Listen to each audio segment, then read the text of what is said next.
परमेश्वर कबीर जी ने बहुत सी कथाएं सुनाई, बहुत से प्रवचन किए, वाणी सुनाई, पर नहीं हमारे गले उतरी नहीं। एक मगध राज्य का एक बिजली खान नाम का पठान था, वहां का नवाब था वो। एक समय क्या हुआ कि मगध क्षेत्र में सूखा गिर गया, अकाल गिर गया। उन्होंने, क्योंकि वहां मगध नगर है एक छोटा सा, पहले बस्ती जिला था उत्तर प्रदेश में, गोरखपुर से 25 किलोमीटर उरली साइड में बस्ती की तरफ आती। अब उसके नाम ही संत कबीर नगर जिला रख दिया गया है। एक छोटा सा नगर है, मगध नगर है छोटा सा, जैसे बरवाले से भी छोटा। तो वहां सूखा गिर गया, उसमें हिंदू भी इतने ही हैं, मुसलमान भी बराबर की, दोनों आधी आधी आबादी है उनकी संख्या। तो सभी हिंदुओं ने अपने गुरुओं, ब्राह्मणों और सभी संतों और ये पत्रा वत्रा देखने वाले, इन सब से, भविष्य वक्ताओं से भी पूछ लिया। सभी ने बताया कि 2 वर्ष तक इस क्षेत्र में वर्षा का कोई संयोग नहीं है, क्योंकि आपके पुण्य नहीं है। तो सभी जंतर मंतर करके सब थक गए, हाहाकार मच गई। तो किसी व्यक्ति ने बता दिया कि काशी के अंदर एक कबीर नाम के महापुरुष रहते हैं, वो चाहे तो आपका संकट निवारण कर सकते हैं। अब बिजली खां पठान ने 2 दूत भेजे, अपने सैनिक भेजे, कहाँ? काशी के अंदर। और वीरदेव सिंह बघेल नाम का एक हिंदू राजा था, नरेश, वो काशी का राजा था, नरेश था। और सिकंदर लोधी दिल्ली का बादशाह था। उस दिल्ली के बादशाह के अंतर्गत ये छोटे छोटे राजा और ये सभी नवाब उसी के अंतर्गत आते थे। तो नरेश जो था वो उस काशी का जो राजा था, काशी क्षेत्र का, तो वो भी परमेश्वर कबीर जी की शरण में आ चुका था। जब वो दोनों सैनिक संदेश वाहक बिजली खां पठान का एक पत्र लेकर के वीर देव सिंह बघेल के पास गए, उसमें लिखा था कि हमारे यहाँ बहुत बुरा अकाल गिर गया है, त्राही त्राही मच गई है, और मैंने सुना है कोई कबीर नाम के कोई संत हैं, कृपा उनको हमारे यहाँ भेजें, और हमारे यहाँ वर्षा नहीं हो रही। वीर देव सिंह बघेल ने पत्र लिखा और उसमें कहा कि बिजली खां, इतने बड़े संकट से जूझ रहे हो और संत को बाई ऑर्डर बुला रहे हो, अगर वो आ भी जाएंगे तो कोई लाभ नहीं होगा, आप आओ। अगर वो रजा नहीं बख्शेंगे बाई ऑर्डर बुलाए हुए, आप स्वयं आओ। राजा प्रजा का पिता होता है, उसके दुख से खुद भी दुखी होना चाहिए। आप आइए और स्वयं प्रार्थना कीजिए, अगर वो खुश होकर जाएंगे तो तुम्हारा काम बनेगा। बाकी संत परम है, ये भगवान आए हैं, ये अल्लाह उतरे हैं।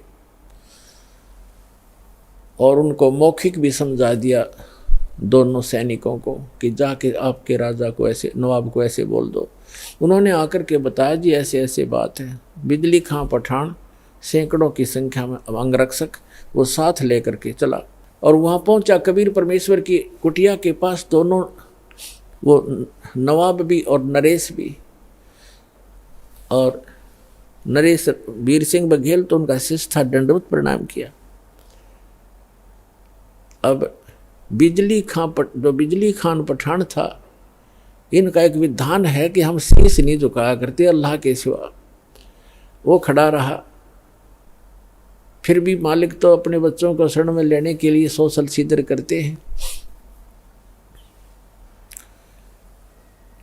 अब क्या हुआ, फिर उन्हें बताया भी कैसे आना हुआ। परमात्मा ने पूछा कि ये कैसे आई दो नवाब, दो राजा गरीब की झोंपड़ी पर। तो वीर सिंह ने कहा बिजली खां सुना दे अपनी दास्तां। तो बिजली खां पठान ने कहा भगवान बहुत त्राही त्राही हो रही है महाराज, सूखा पड़ गया है, आप रजा बख्शो।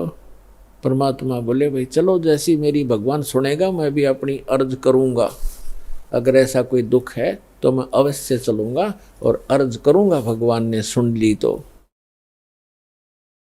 अब परमात्मा को घोड़े पर बैठा करके लाया गया।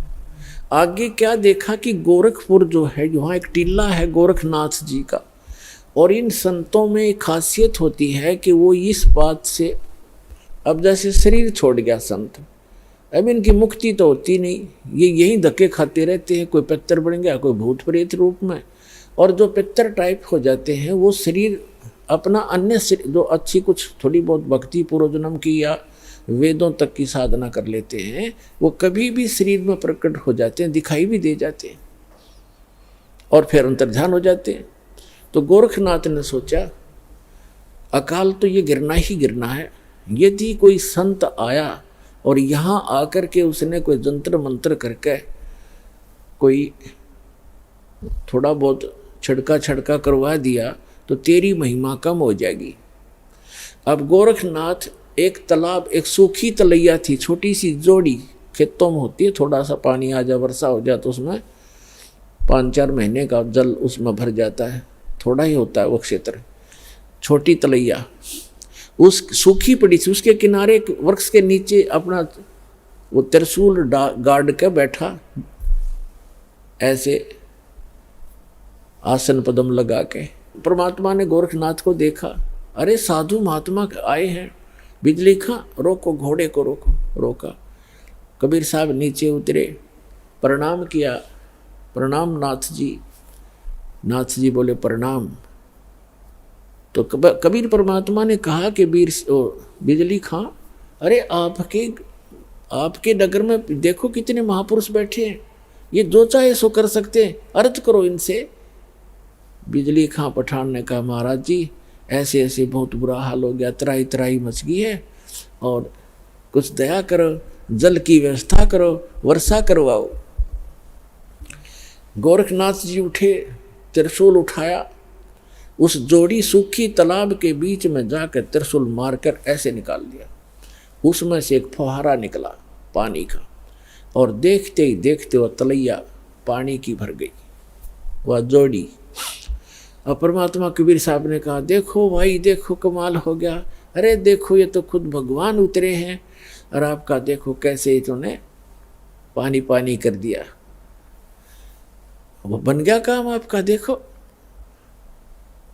अब बिजली खां पठान ने कहा महाराज जी ये तो शाम तक का भी पानी नहीं, हमारे पशु भी नहीं छिक सकते, तो अर्ज करो महाराज जी, जब इतना कर सकते हैं नाथ जी तो और भी कर देंगे कृपा। तब उसने बिजली खां पठान ने कहा मालिक ए नाथ जी, हे महाराज जी, वर्षा हो तो बात बने, इस एक तालाब से बात चलेगा नहीं काम, ये तो शाम तक के पीने पीने का भी नहीं काम बनेगा। तब नाथ जी कहते हैं कि इस क्षेत्र में 2 वर्ष तक वर्षा होने के कोई योग नहीं है, ये तो मैंने अपने कोटे से तुम्हें ये जल दिया है, इससे आगे मेरे बस की बात नहीं है, और कोई और हो तो खोज लो उसको। अब बिजली खां पठान ने कहा परमात्मा कबीर साहब से कि महाराज जी, ये संत जी आप दया करो, इससे तो बात बनेगी नहीं। तो जहाँ गोरखनाथ बैठे थे उससे 100-200 फुट पर, उधर जंगल वन बहुत होते थे, उसमें वृक्ष बहुत होते, 100-200 फुट की दूरी पर एक वृक्ष के नीचे परमात्मा बोले भाई मैं यहाँ बैठता हूँ और परमात्मा में धुन लगाता हूँ और अर्ज करता हूँ भगवान से, और आप अपने घर जाओ, मेरी अर्ज सुनेंगे तो वर्षा हो ही जाएगी। अब वीर सिंह, वो बिजली खां पठान और सभी जो भी उनके साथ थे अपने नगर की तरफ चल पड़े। मगहर से 1.5 किलोमीटर की दूरी पर वो स्थान है, ये दास उसको देख कर आया है, बहुत से बच्चों के साथ हमारे भक्त भी गए थे। तो वहाँ बैठ गए कबीर साहब, ऐसे कहते हैं लाल प्रगट नहीं हुआ करते, ऐसे भोले से बनकर जैसे भगवान से अर्ज कर रहे हैं, धुन लगा रखी है, धुन भगवान में धुन लगाई, और मुश्किल से वो आधा किलोमीटर गए होंगे बिजली खां पठान उसके सारे सैनिक से, इतनी जबरदस्त घटा उमड़ कर आई और मूसलधार वर्षा होने लगी। बोल सतगुरुदेव की जय हो, कबीर भगवान की जय हो।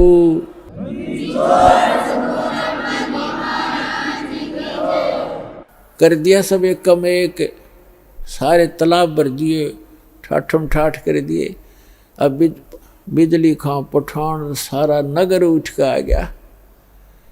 अरे गोरखनाथ तब आ गया जब कि यो तो तेरी बेइज्जती और करड़ी होगी, कहीं नो ना पता लग जा मैं गोरखनाथ हूं। अब वापस आगे सारे उमड़ के आध घंटा वर्षा हुई, नो जबरदस्त एक कम एक कर दिया, भर दिए सब तालाब तलैया, बड़े बड़े तालाब भी भर दिए। तब सभी आगे कि महाराज ने ऐसे महापुरुष आए हैं, चरणों में पड़ गए और कहा भगवान घर चलो, हमारे घर चलो, वहाँ नगर में चलो। परमात्मा बोले भाई नगर में ऐसे नहीं जाया करता मैं, पहले मेरे शिष्य बनो, हिंदू और मुसलमान दोनों दीक्षा लो, जैसे मैं साधना बताऊं ऐसे साधना करो तो मैं चालू। अब जीवन दान मिला सैकड़ों व्यक्तियों को। छोटे नगर होया गांव होया करते थे पहले, सब कहने लगे जी जो आप कहोगे हम वही करेंगे। तो परमात्मा ने कहा भाई ये मांस मिट्टी खाना अच्छी बात नहीं है, और मांस नहीं खाना ठीक है, भक्ति करो, परमात्मा का नाम लो, अच्छे काम करो, मांस खाना छोड़ दो मुसलमानों। तो उन्होंने कहा जी जैसे आप कहोगे ऐसे कर लेंगे। तो उन्होंने ईद बकरीद मनाना कतई बंद कर दिया, मांस नहीं खाया। बाकी ईद बकरीद वाले दिन खीर ख्यार बना के खान लग गए अपने। कहने का भाव ये है कि परमात्मा ने केवल अपनी समर्थता दिखानी थी। जब नगर में गए, एक व्यक्ति था जुलाहा, उसके संतान नहीं थी, और उसने अर्ज करी भगवान से, हे परमात्मा एक संतान हो जा दास के और मेरा भी वंश चले। परमात्मा ने कहा बेटा भक्ति कर ले। कहते हैं 1 लाख पूत 1.25 लाख नाती, क्या मांगू कुछ स्थिर ना रहाई, देखत नैन चला जग जाई। 1 लाख पूत 1.25 लाख नाती, और उस रावण का दीवान बाती। आप तो एक संतान प्राप्त करने की इच्छा करते हो, और रावण के 1 लाख पुत्र थे, आज उसका कोई ज्योति दीपक जलाने वाला शेष नहीं रहा। कैसे लोक में क्या मांग रहे हो मेरे से, मोक्ष मांगो भाई। पर इतनी बुद्धि हमारा काम नहीं करती। जितनी फिर परमात्मा का आना जाना बन गया वहां पर अपने भक्तों को संभालने के लिए। तो एक मुसलमान जुलाहा था, उसके संतान नहीं थी, और बार बार जब भी भगवान जाते थे यही अर्ज करता था। तो परमात्मा ने कहा ले भाई ठीक है, तू यही मांगता है तो 10वें महीने तेरे घर एक संतान, एक पुत्र आएगा। ऐसा ही हुआ। ये दास वहाँ गया था बहुत से भक्तों को साथ लेकर के। तब वहाँ जो मगर के अंदर, बताऊंगा आगे चल के, उसी के लिए कथा बनाई जा रही है। तो वहाँ एक व्यक्ति मिला था जो परमात्मा की वहाँ यादगार के ऊपर वो बैठा था। वो कह रहा था हमारा जो एक हमारी जो पीढ़ी चल रही है वो कबीर परमात्मा के आशीर्वाद से चली है। हम कबीर साहब के आशीर्वाद से हमारे दादाजी का जन्म हुआ था, और उसको कहते हैं मोहल्ला कबीर करम। मगर के अंदर एक मोहल्ला कबीर करम नाम का है। कबीर करम माने कबीर जी के रहम, कबीर जी के रहम से बसा हुआ एक मोहल्ला, उसको कहते हैं मोहल्ला कबीर करम। तो कह रहा था हमारा मोहल्ला कबीर करम नाम से जाना जाता है, और हम उन्हीं के आशीर्वाद से हमारा आदुवंश चला हुआ है। तो पुण्यात्माओं, इस एक कथा से आपको कितना पता चला कि मासा घटे ना तिल बधे, वेद ना लिखे जो लेख, और सच्चा सतगुरु मेट कर ऊपर मार दे वेख। अब 60-65 वर्ष का वो जुलाहा हो चुका था, 70 वर्ष 65 से भी ऊपर उम्र हो गई थी। उनको संतान दे दी, और 2 वर्ष तक उस अक्षेत्र में अकाल गिरना था, कोई वर्षा नहीं होनी थी। वहाँ वर्षा दी, ये वो समर्थ परमात्मा है जो सतगुरु जो चाहे सो करही, 14 कोट दूत जम डरही, ऊत भूत जम त्रास निवारे, चित्रगुप्त के कागज पाड़े। चित्रगुप्त के कागज धर्मराज के लेख मिटा दूं, परमात्मा कहते हैं लिखे हुए को काट कर धर दूंगा और अपना लिख दूंगा उसके ऊपर।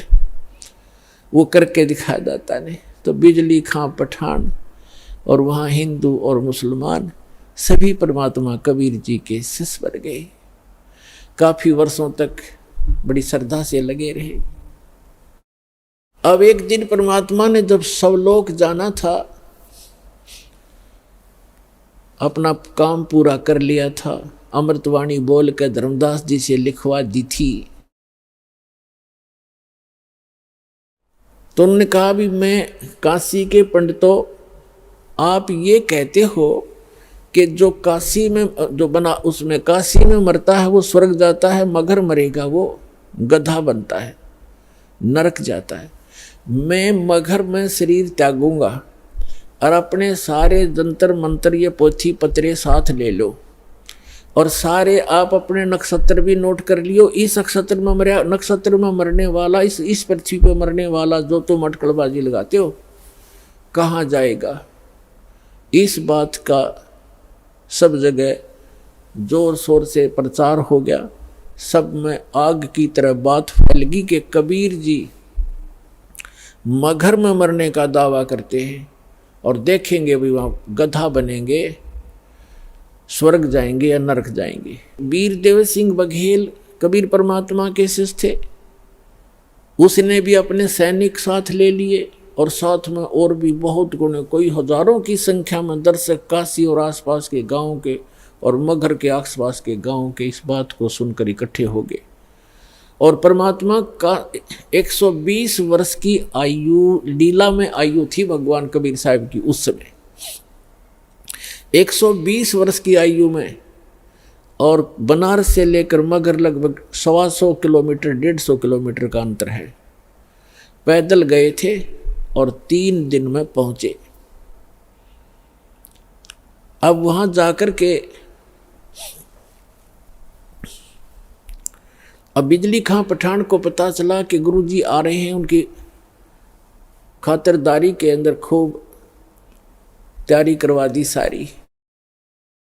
अब जहाँ पर परमात्मा की यादगार बनी हुई है वहाँ परमात्मा कबीर जी जाकर बैठ गए। जिस दिन परमात्मा ने सतलोक जाना था, गमन करना था, सुबह उठकर कहा कि बिजली खां पठान मैं स्नान करूँगा। बिजली खां पठान ने कहा जी जल बहुत ला रखा है, कुएं से भरकर ला रखा है। तो परमात्मा ने कहा मैं कुएं के जल से स्नान नहीं करूँगा, मैं तो बहती दरिया में स्नान करूँगा, मैंने शरीर छोड़ना आज। तो बिजली खां पठान और वहाँ के सभी जो सेवक थे हिंदू और मुसलमान, सब ने करबद्ध होकर कहा भगवान यहाँ पर एक आमी नदी बहा करती थी, अब उसका आमी नदी तो है पर जल नहीं है उसके अंदर, और ये भगवान शिव के श्राप से शापित है, सूख गई है। परमात्मा बोले भाई चलो दिखाओ मुझे कहाँ है वो नदी। जहाँ परमात्मा ने वो लीला की थी, सतलोक गमन की, सतलोक जाने की, उससे 400-500 फुट की दूरी पर वो दरिया थी कि आओ महाराज दिखाते हैं। तो परमात्मा वहाँ पहुँच गए। उस दरिया के किनारे खड़ा होकर के परमात्मा ने कहा, परमात्मा ने ऐसे इशारा कर दिया जैसे चौराहे पर खड़ा हुआ ट्रैफिक का सिपाही कर देता है और सभी गाड़ियां खकौट से भाग लेती हैं।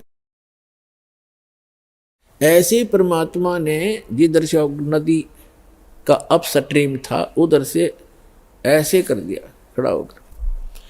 क्या देखा कि बहुत सी दूरी पर ऐसी आवाज आई जैसे बम फटता है, और कम से कम 4-5 किलोमीटर की दूरी पर उस दरिया के अंदर से ऐसा फुहारा उठा और वो दरिया भरकर चल पड़ी, फुल किनारे पर तबर गई। बोलो सतगुरुदेव की जय हो।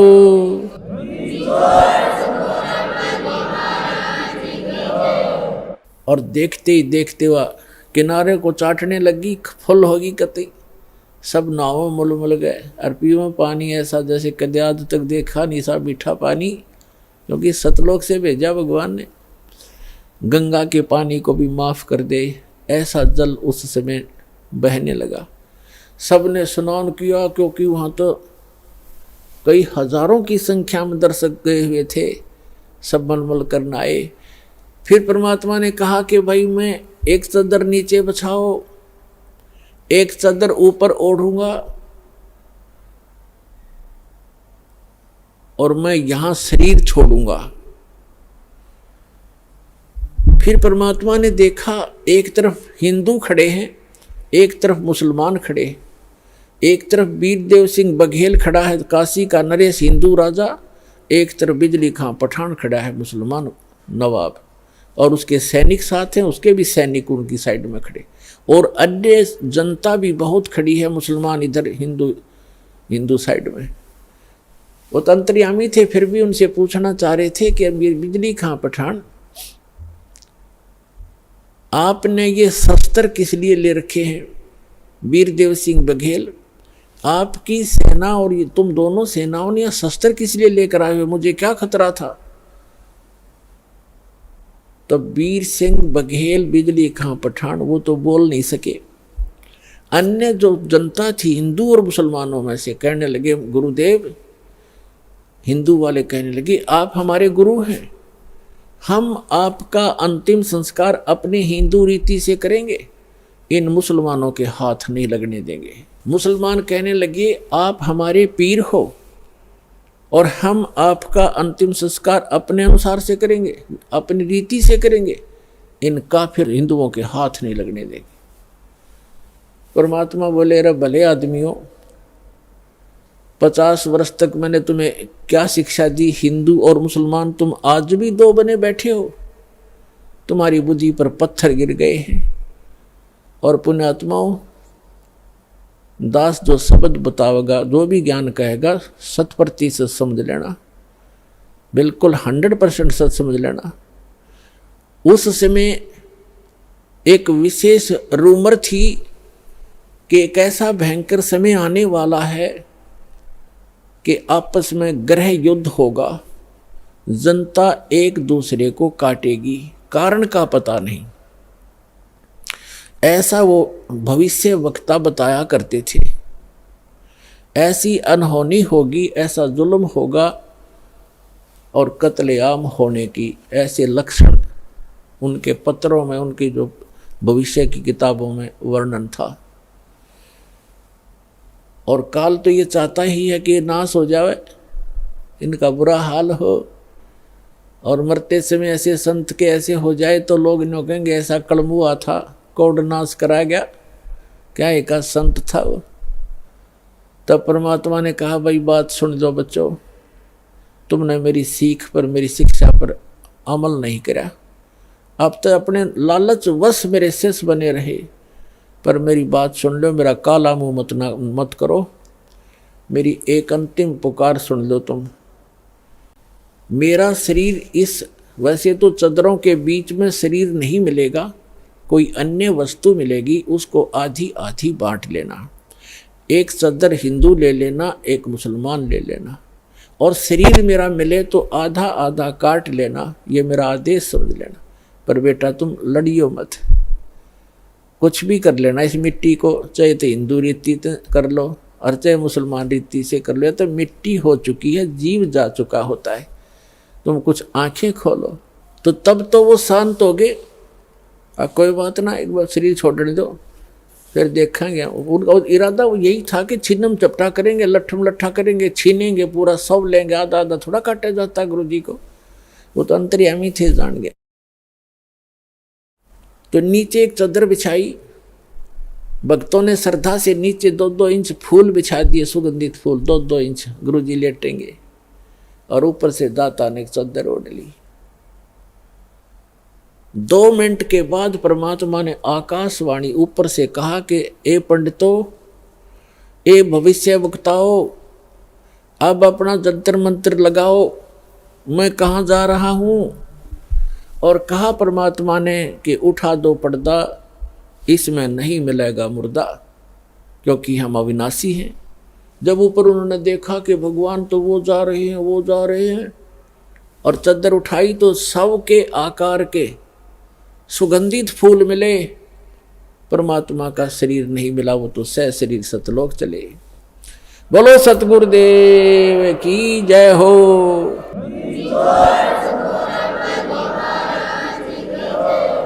उस समय आपस में हिंदू और मुसलमान ऐसे गले से मिलकर रोने लगे जैसे अनाथ हो गए हों और एक अनमोल वस्तु खो दी हो। उनका उस दिन समझ में आई ये भगवान थे, ये एक आम इंसान और संत नहीं थे। दोनों रो रहे हैं कि हम कितने दुष्ट हैं, एक दूसरे से गले लग कर रो रहे हैं। वीर सिंह बघेल और बिजली खां पठान रो रहे हैं कि हमने अनमोल रतन खो दिया और अंत समय में हमने उनकी आत्मा को दुख दिया, हम कितने नीच हैं। पुणात्माओं, यदि परमात्मा ये रजा ना बख्शते, वहाँ कत्लेआम हो जाता, गृह युद्ध हो जाता हिंदू और मुसलमानों का। तो ये समर्थ परमात्मा है। समर्थ का शरणाग हो, रंग होरी हो, भाई कदे न हो एकाज रोम रंग होरी हो। समर्थ का शरणाग हो, कभी भी कोई बुरा नहीं होगा और नेक नीति से काम करो। तो क्या किया, एक चद्दर हिंदुओं ने ले ली, एक चद्दर मुसलमानों ने, आधे आधे सुगंधित फूल दोनों ने ले लिए। मुसलमानों ने वहाँ कब्र बना दी उन फूलों और एक चद्दर को नीचे जमीन में गाड़ के, और हिंदुओं ने भी एक यादगार बना दी। अब दोनों ने वहाँ पर एक, मुसलमानों ने तो एक मज़ार बना रखी है मंदिर नुमासी, मस्जिद की तरह मंदिर नुमा, और हिंदुओं ने एक मंदिर सा बना रखा उस जहाँ पर वो फूल परमात्मा के नीचे, परमात्मा के तो सारी पृथ्वी है। वैसे उनकी उस भ्रम को निवारण करने के लिए परमात्मा ने जो लीला की थी, उन फूलों के ऊपर एक मड़ी सी बना कर एक मंदिर बना रखा है। और उन दोनों में आपस में ज़्यादा से ज़्यादा 50 फुट का अंतर है। इस तरफ मुसलमानों ने बना रखे, इस तरफ हिंदुओं ने। ये दास वहाँ गया था तो वहाँ के हिंदू और मुसलमानों ने बताया कि हम आज तक कभी भी उसके बाद धर्म के नाम पर लड़े नहीं हैं। चाहे कहीं पर भी हिंदू मुसलमानों का चाहे कितना झगड़ा हो गया, हम आपस में कभी हमारा रसूख नहीं बिगड़ा। उसके बाद हम इतने नम्र हो गए, हम इतना गलानी बन गई हमारे दिल में, हम आज तक आपस में हिंदू और मुसलमान लड़े नहीं धर्म के नाम पर। एक वैसे तो कवा सुनी घर में भाई भाई की हो जाती है, वो अलग होती है, पर इस विषय में हम नहीं लड़े। तो इसके विषय में धर्मदास जी ने कहा था, आज मोहे दर्शन दियो जी कबीर, आज मोहे दर्शन दियो जी कबीर, आज मोहे दर्शन दियो जी कबीर। सतलोक से चल कर आए, सतलोक से चल कर आए, काटन यम की जंजीर, आज मोहे दर्शन दियो जी कबीर, आज मोहे दर्शन दियो जी कबीर। थारे दर्शन से मारे पाप कटत हैं, थारे दर्शन से मारे पाप कटत हैं, निर्मल होवे जी शरीर, ओज मोहे दर्शन दियो जी कबीर, आज मोहे दर्शन दियो जी कबीर। अमृत भोजन मारे सतगुरु जी में, अमृत भोजन मारे सतगुरु जी में, ये शब्द दूध की खीर, ओज मोहे दर्शन दियो जी कबीर, आज मोहे हिंदू के तुम्हें देव कहाए, हिंदू के तुम्हें देव कहाए, मुसलमान के पीर आज मुझे दर्शन दियो जी कबीर, आज मुझे दर्शन दियो जी कबीर। दोनों दीन का झगड़ा छिड़ेगा, दोनों दीन का झगड़ा छिड़ेगा, टोहा ना पाया शरीर आज वहे। धर्मदास की अर्ज गुसाई, धर्मदास की अर्ज गुसाई, बेड़ा लंगाइयो पर ले तीर, आज वहे दर्शन दियो जी कबीर, आज वहे दियो जी कबीर। तो पुण्यात्माओं, ये वो परम पिता है जो हमारे लिए भटक रहे हैं। आप इस भक्ति काल के समय के लिए ये परमात्मा अपनी छाप छोड़ गए। जो समर्थ परमात्मा किया करता है वो उस परमेश्वर ने वो लीला की। परमात्मा मुर्दे को जीवित कर सकता है। ऋग्वेद मंडल नंबर 10 सूक्त 161 के मंत्र नंबर 2 में कहा है, पर यदि रोगी की आयु समाप्त होगी हो, इतना क्षीण शरीर हो गया हो और मृत्यु को भी प्राप्त हो करके मृत्यु देवता के पास चला गया हो, तो समर्थ परमात्मा अपने भक्त को उससे भी छुटवा कर वापस ले आता है और 100 वर्ष तक का स्वस्थ जीवन उसको देकर 100 वर्ष की आयु उसको प्रदान कर देता है। बोलो सतगुरुदेव।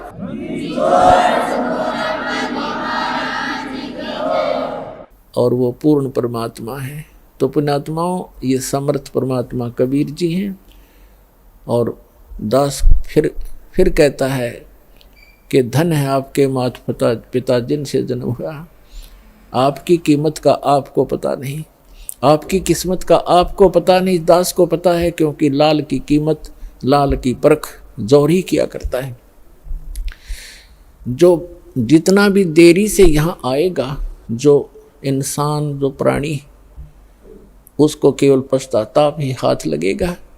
तो इससे दास की प्रार्थना है, जितना हो सके अपने भाई बहनों को, रिश्तेदारों को, जहाँ तक भी आपकी पहुँच है, सबको प्यार से समझाओ। बोलो सतगुरुदेव की जय हो।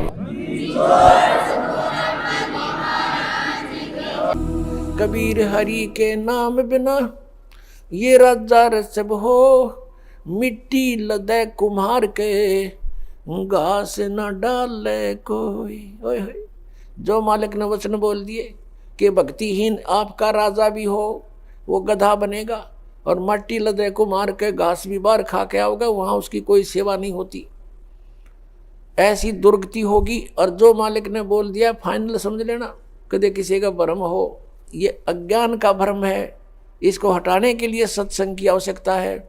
और सत्संग केवल कबीर परमेश्वर ने ही हमें दिया है, और उसी के आधार से दास आपके सामने उन्हीं का दिया हुआ ज्ञान प्रचार कर रहा है। पुण्यात्माओं, वो परमात्मा स्वयं आते हैं इस तत्व ज्ञान को बताने के लिए। वो प्रत्येक युग में आते हैं। सतयुग में परमेश्वर का नाम सत सुकृत था, और त्रेता में परमेश्वर का नाम मुनिंदर था, मुनिंदर ऋषि। द्वापर में करुणा में, और कलयुग में कबीर देव, कबीर साहब उनका नाम रहा है। पुण्यात्माओं, यदि परमेश्वर नहीं आते यहाँ पर तो हमें यह भक्ति मार्ग प्राप्त नहीं होता। हम अपना जीवन नष्ट करते रहते। कितना महा उपकार किया उस परम पिता ने आके। और पुण्यात्माओं, जो ये समागम 5 दिवस का चल रहा है, ये इस दास को इस फाल्गुन मास की अमावस्या को इस दास को दीक्षा प्राप्त हुई थी। और परमात्मा कहते हैं जिस दिन सतगुरु भेंटिया 100 दिन लेखे जान, बाकी समय बर्बाद गया तेरा बिना गुरु के नाम। जिस दिन आपको दीक्षा प्राप्त हुई वो आपका आध्यात्मिक जन्म है। पुण्यात्माओं, ये दिन जो इतना महत्वपूर्ण है, फाल्गुन की अमावस्या, सन 1988 को यही फाल्गुन की अमावस्या के दिन दास को उपदेश प्राप्त हुआ था मेरे पूज्य गुरुदेव परम पूज्य स्वामी रामदेवानंद जी महाराज से। और पुण्यात्माओं, अगर वो दिन मुझे प्राप्त ना होता तो आज आप भी दुखी रहते, वंचित रहते और दास का भी जीवन नष्ट हो जाता। अब वो दिन इस जिंदगी में भूला नहीं जा सकता। तो उस उपलक्ष्य में ये ज्ञान, ये समागम हो रहा है। तो जिस तरह दास को ये ज्ञान हुआ और ये दास पहले यही डले ढो रहा था, लोक वेद के आधार से भक्ति कर रहा था, पीछे लग गया जाऊं था मैं लोक वेद के साथ, रस्ते में सतगुरु मिले है दीपक दे दिया हाथ। तो दास भी यही लोक वेद के आधार से बाबा श्याम जी की जय हो, बाबा श्याम जी के पुजारी, और फिर हनुमान जी के पुजारी। 25 वर्ष तक दास ने हनुमान जी का व्रत रखा, मंगलवार का हनुमान चालीसा 7 बार प्रतिदिन कंटिन्यूस करना। फिर श्री राम श्री कृष्ण हमारे इष्ट, शंकर भगवान भी साथ में पूज्य। यानी इस तरह का हम सारे ही पूजाओं का ढेर सारी पूजाएं किया करते थे। और जो भी घर में सुख हुआ, जैसे बच्चा पढ़ता है तो पास होता है, सफल होता है परीक्षा में, तो वो क्या सोचता है कि मेरे भगवान ने मुझे पास कर दिया। हम उनके 100 शुक्र मनाते थे, सारे देवताओं के नाम लेते थे इकट्ठे, उसने दया करी, बाबा श्याम जी की जय हो, हनुमान जी की जय हो, श्री कृष्ण भगवान की जय हो, राम की जय हो, शंकर भगवान ने दया कर दी। और फिर जैसे संतान उत्पत्ति हुई, प्राप्ति हुई, तो उसमें भी जय हुई नहीं भगवान ना की, बाबा श्याम जी के बोल दिए इतने रुपये उसके वहाँ चढ़ाऊंगा इसके। अब ये लोक वेद के आधार से हम सोच रहे थे ये देवता हमें लाभ दे रहे, ये तो कुछ भी ना कर सकते। इनके इतिहास, इनकी पावर से हमें पता चला कि ये भगवान तो हैं, स्वामी हैं, अच्छी आत्माएं भी हैं, लेकिन ये हमारे को केवल वर्क डन दे सकते हैं, जैसा कर्म करेगा उतना ही दे सकते, इसमें कोई परिवर्तन नहीं कर सकते थे। आपके अगर पूर्व जन्म में कोई संस्कार अच्छे थे, उनसे आपको लाभ हो रहा था, लाभ ही देंगे ये। आपका कोई पाप कर्म आ गया तो पाप कर्म भी जबरदस्ती आपका भुगवाएंगे, उसमें कोई परिवर्तन ये नहीं कर सकते। अब कबीर देव जो है वो कर सकता है। तो पुण्यात्माओं, ये दास पहले लोक वेद के आधार से अपना जीवन नष्ट कर रहा था। कोई अभाव नहीं था, घर में सब सुविधाएं थी, संतान थी, 2 पुत्र 2 पुत्री, जेई की सर्विस थी दास की, जूनियर इंजीनियर की। और ये सोच रहा था बहुत बढ़िया काम है, ऐसे ही ठीक है। और जब ये अंधेरा हटा, जब बताया कि कोट जन्म तन बरमत हो गए, कुछ ना हाथ लगा रे, कुकर सुकर खरब्या बोरे, कौवा हंस पुकारे, कोटि जन्म तू राजा की न मिटी न मन की आशा, और भिक्षकों का दर दर घूमया, ये मिला नहीं निर्गुण रासा। इंद्र कुबेर ईश की पदवी, और ब्रह्मा वरुण धर्मराया, विष्णुनाथ के पुर को जाकर तो फिर भी वापस आया।